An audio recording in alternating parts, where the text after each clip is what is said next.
کاش یہ بات سمجھ آ جائے. ارے رب پر بھروسہ نہیں کرو گے تو کس پر بھروسہ کرو گے؟ اپنے دین پر، اللہ رسول کے فرمان پر ہی ہمیں بھروسہ نہیں ہے. غور کیجئے، یہ یقین لے آؤ واپس، زندگی میں موج آ جائے گا. زندگی اتنی پرسکون ہو جانی ہے اگر اللہ کے فیصلوں پر یقین آ جائے، اللہ کی عطاؤں پر یقین ہو جائے، آخرت کے وعدوں پر یقین ہو جائے، نبی پاک کی حدیثوں پر یقین ہو جائے. اعلیٰ حضرت رحمت اللہ تعالی علیہ کا کیسا یقین تھا. ایک بار غالباً اپنی والدہ کے ساتھ حج پر جا رہے تھے. وہ زمانے میں پانی کے شپ جاتے تھے. اتنا زبردست رف سی ہو گیا، طوفان آ گیا، لوگ ڈر گئے، کلمے پڑھنے لگے، یہاں تک کہ لوگوں نے کفن نکال لیے کہ چلو کفن پہن لے، ڈوبنے والا ہے جہاز. اعلیٰ حضرت امام اہل سنت مفتی ہیں، ٹھیک ہے نا، اتنے بڑے مفتی ہوتے ہوئے آپ نے بھی والدہ کو کہا میں اللہ کی قسم کھا کر کہتا ہوں جہاز نہیں ڈوبے گا. تھوڑی دیر ہوئی تو ایسا ہی ہوا، جہاز کو کام ڈاؤن ہو گیا، سب خیر سے پہنچ گئے. تو ماں نے کہا بیٹا اتنی بڑی قسم کیسے کھا لی تم نے؟ کہ میں نے نبی پاک علیہ السلام کا فرمان سنا ہے، جو کشتی میں بیٹھ کر یہ دعا پڑھ لے، بسم اللہ مجریہا و مرساہا ان ربی لغفور الرحیم، وہ کشتی نہیں ڈوبے گی. میں اللہ کی قسم کھا کے کہتا ہوں کہ میرے نبی نے فرمایا نا، وہ یقین تھا. ہم کتنی بار دعا پڑھتے ہیں، مگر دعا پڑھ کے بھی کہتے ہیں پتہ نہیں قبول ہوگی نہیں ہوگی، پڑھ لیتے ہیں. یہ والی چیز نکال دیں. وظیفے ہمارے کیوں نہیں لگتے؟ لوگ کہتے ہیں وظیفہ پڑھ رہا ہوں مسئلہ نہیں ہو رہا، تعویذ لیا پھر بھی مسئلہ. تعویذ پہنتے وقت بھی خیال ہی ہوتا ہے چلو یار پہن لیتے ہیں، پتہ نہیں ہونا ہے نہیں تو کچھ نہیں ہونا. وظیفہ پڑھ لیں اور کہہ رہے پتہ نہیں ہوتا. پہلے یقین لائیں. اچھا ڈاکٹر بھی یہی کہتے ہیں، یہ صرف اب یہ وظائف اور ان چیزوں میں نہیں، آپ اگر ڈاکٹر پر بھی یقین نہ رکھیں نا کہ یار اس کی دوائی پتہ نہیں کام کرتی ہے نہیں کرتی، کیونکہ بہت ساری چیزوں کے پیچھے یقین، ول پاور. بڑا خوبصورت جملہ میں نے کتاب میں پڑھا تھا کہ جو لوگ کہتے ہیں یہ ہو جائے گا ان سے ہو جاتا ہے، جو لوگ کہتے ہیں یہ نہیں ہوگا ان سے نہیں ہوتا ہے. کاش یہ بات سمجھ آ جائے آپ کو.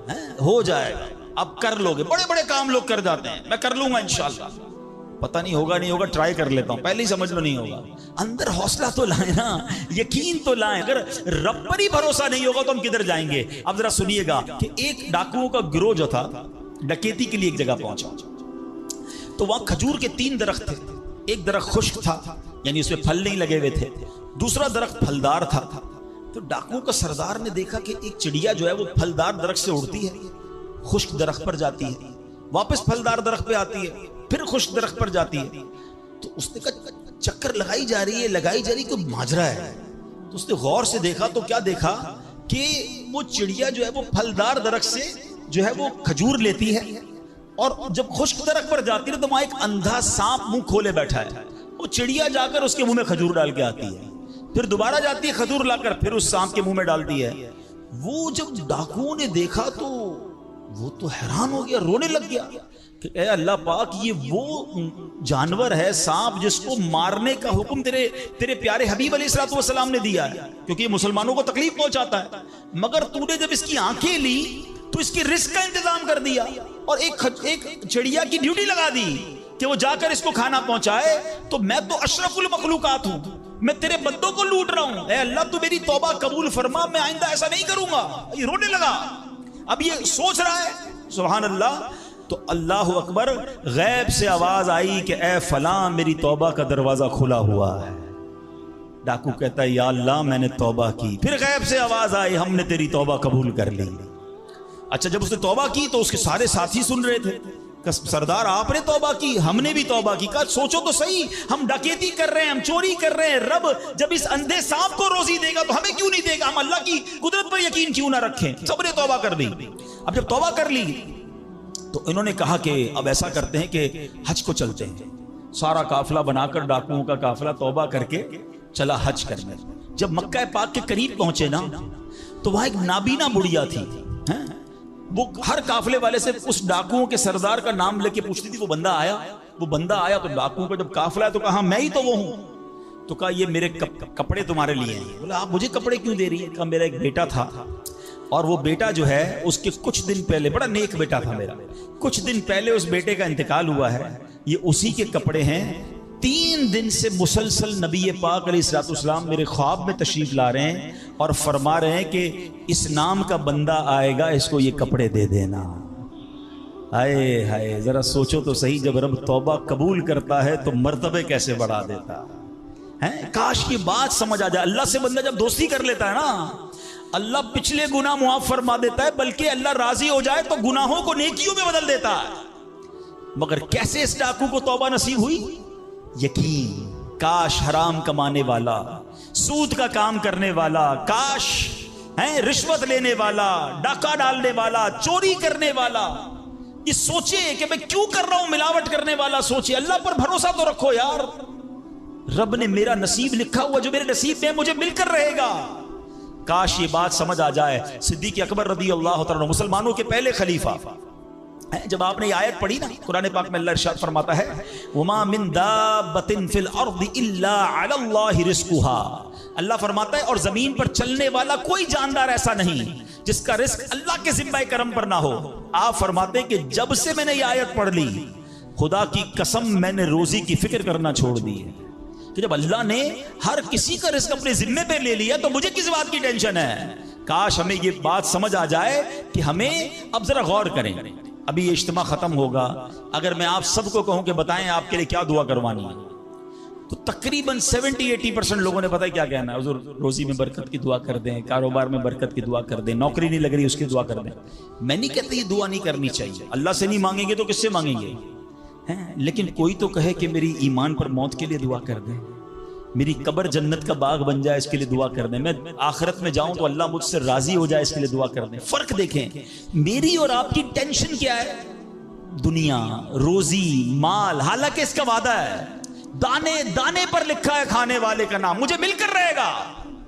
مگر اللہ نے مغفرت کا وعدہ نہیں کیا. اس کی دعا کہاں ہے, اس کی ٹینشن کیوں نہیں ہے؟ ایسے کئی لوگ مجھے بھی ملے, آپ کو بھی ملے ہوں گے, یار رات کو نیند نہیں آ رہی, کیوں؟ بس یار کاروبار کی ٹینشن بہت ہے.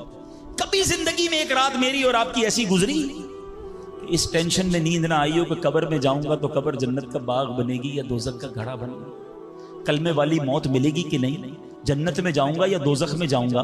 میزان عمل پر جب اعمال تولے جائیں گے, گناہ کا پلڑا بھاری ہوگا یا نیکیوں کا پلڑا بھاری ہوگا. یار آج جون جولائی کی گرمی, ہیٹ اسٹروک کی باتیں ہو رہی ہیں, 50 ڈگری میں حال برا ہو گیا. سورج 1 میل پر جب ہوگا اور لوگوں کی پیاس زبان سے باہر زبانیں آئیں گی, مجھے جام کوثر نہ ملا تو میرا کیا بنے گا. کبھی اس کی ٹینشن, اس کا وعدہ نہیں ہے. یہ اللہ سے دعا کرنی ہے, اس کے لیے کوشش کرنی ہے. ساری زندگی ایک ہی ٹینشن, چھوٹا گھر ہے تو بڑا کرنا ہے, کاروبار کو وسیع کرنا ہے, اور آمدنی. اور میں نہیں کہتا دعا نہ کریں, کوشش نہ کریں, خدا نہ خواستہ اس کا کوئی یہ مطلب ڈالے کہ چلو بھائی اب تو اللہ نے اپنے ذمہ کرم پر لے لیا تو اب کوئی کام کاج نہیں کرنا. نہیں, دنیا عالم اسباب ہے, اسباب کا کشکول لے کر بارگاہ الہی میں جانا ہے اور توکل والے انداز میں دعا کرنی ہے, تو اپنی رحمت کے سمندر سے ہمارے اسباب کے کشکول میں وہ ہماری روزی عطا فرمائے گا. اسباب اختیار ضرور کرنے, مگر اسی فکر میں زندگی تو برباد نہ کر دینا کہ سارا صبح سے لے کر شام تک ایک ہی ٹینشن. بھروسہ رکھے رب پر, یقین رکھے رب پر. آج حال یہ ہے, بچہ پیدا ہو جائے تو ٹینشن, او ہو اب میرا بچہ ہو گیا, اس کی آگے پرورش میں کیسے کروں گا, اس کی تعلیم کا کیا ہوگا, اور خاص طور پہ بچی پیدا ہو جائے تو ایسے بدبخت لوگ ہیں کہ اب جناب بیوی کو برا بھلا کہہ رہے ہیں, خاندان میں جھگڑے ہو رہے ہیں بچی کی پیدائش پر کہ اب اس کی شادی کیسے ہوگی, یہ تو بوجھ آ گئی ہے. معاذ اللہ, سمجھ نہیں آتی کہ جس رب نے بچی دی ہے انشاءاللہ رزق بھی وہی دے گا, اسباب بھی وہی دے گا. ارے جب اس نے مجھے پالا ہے وہ اس کو بھی پالے گا. کیا خوبصورت بات علماء نے لکھی, جو رب ہاتھی کو من اور چونٹی کو کن دے سکتا ہے وہ مجھے بھی میرا رزق عطا فرمائے گا. آپ ذرا سوچے تو صحیح, کس کس کو رزق دیتا ہے. حدیث پاک کا مضمون ہے تم اللہ پر بھروسہ کرو, جیسا بھروسہ کرنے کا حق ہے وہ تمہیں ایسے روزی دے گا جیسے پرندوں کو روزی دیتا. پرندوں کو سمجھتے کتنی کیسے روزی ملتی ہے, کبھی گھونسلے دیکھے پرندوں کے؟ اچھا پہلے تو یہ نہیں پتا, کراچی والوں کو تو پرندے دیکھنے کو نہیں ملتے. ہم نے درخت کاٹ کے پورا شہری کنکریٹ کا جنگل بنا دیا.